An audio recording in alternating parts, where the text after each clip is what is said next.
son los elementos claves de la Carta de las Naciones Unidas.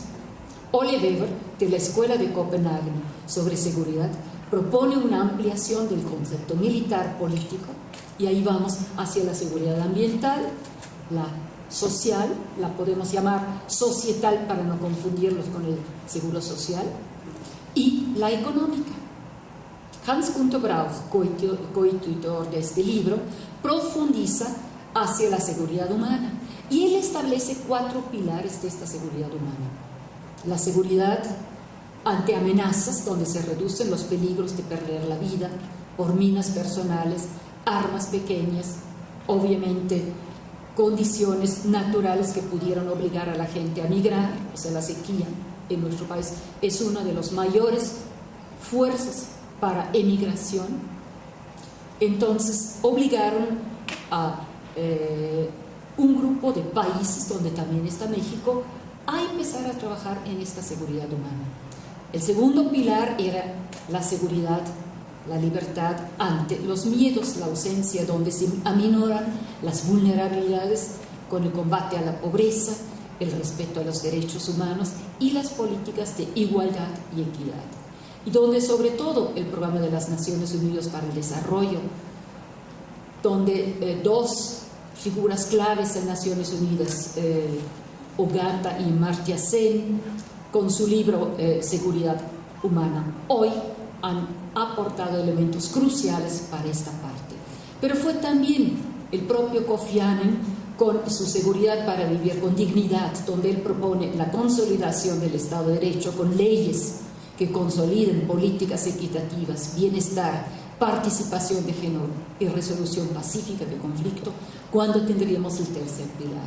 Y el cuarto pilar, finalmente, la seguridad ante desastres naturales, a raíz de los efectos del cambio ambiental global, de cambio climático, donde sobre todo los más vulnerables son afectados, y donde los estudios recientes que hemos hecho en la Universidad de las Naciones Unidas muestran que entre un 70 y un 90% de las muertes en cualquier desastre son mujeres, y por lo tanto tenemos una tarea enorme en trabajar estas vulnerabilidades.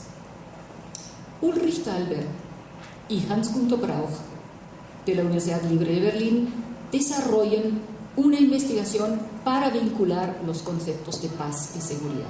Y precisamente durante la Guerra Fría era muy interesante. La Unión Soviética se había acaparado el término de paz.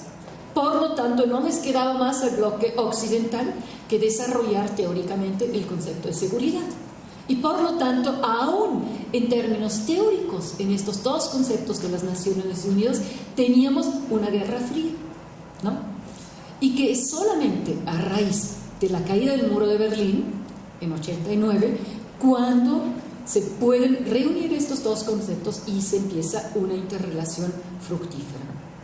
Esto se complementa en el libro con Brauch por el cuarteto conceptual, donde él vincula paz con seguridad, con desarrollo y ambiente. Y obviamente establece la interrelación compleja entre estos procesos.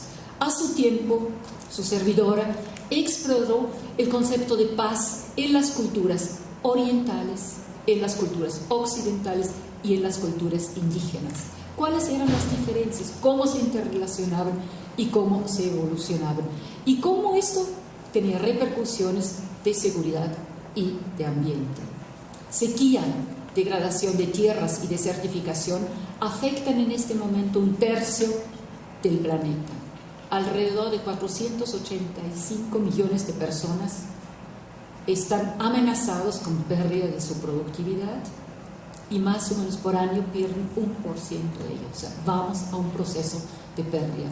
Esos procesos generan enormes inseguridades globales, regionales, nacionales, pero también a la supervivencia de la gente.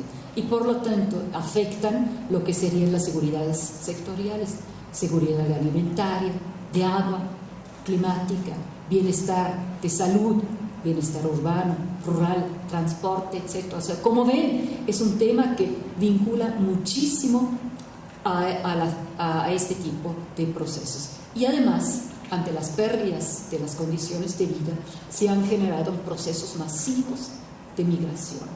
Y probablemente vamos en este siglo, si no hacemos nada, y Copenhague está muy cerca en diciembre, y si no podemos realmente llegar a un acuerdo mundial para abatir las emisiones de dióxido de carbono, tendríamos emigraciones en cantidades nunca antes conocidas en la historia. Y esto implica conflictos, esto implica apropiación de recursos, esto implica conflictos por los recursos más importantes. Y mucho más allá de petróleo, vamos a tener conflictos por agua. O sea, en este siglo, precisamente por los cambios climáticos, tendríamos este tipo de problema. Solamente el año pasado, el aumento del precio de los granos básicos ha generado 78 millones más hambrientos en el mundo. Y tenemos hoy día, y es una vergüenza para la sociedad entera, 1.000 millones de personas con hambres, teniendo nuestro nivel tecnológico, pudiendo mandar la gente a la Luna, sondas espaciales a Marte. No es posible que no podamos alimentar a la población de nuestro planeta. Por lo tanto, obviamente tampoco hay posibilidad de alcanzar las metas del milenio. Y en este contexto, Simon Dalby analiza la evolución de la seguridad ambiental y penetra en los vínculos entre seguridad humana y ambiente. Georgina Sánchez, de aquí de México, discierne sobre los orígenes del pensamiento sobre seguridad en el contexto mesoamericano y encuentra una relación íntima entre el equilibrio del desarrollo humano y la conservación de la naturaleza.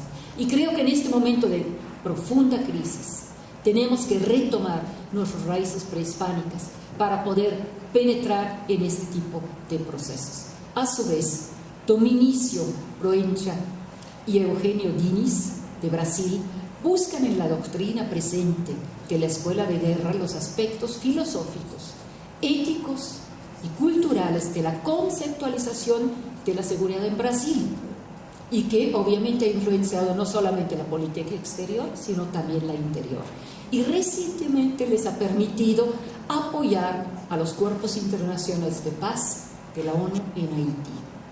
Desde la perspectiva de la India, Vandana Shiva propone una globalización desde abajo, donde con una visión ecofeminista se centra en el cuidado del ambiente y de las personas.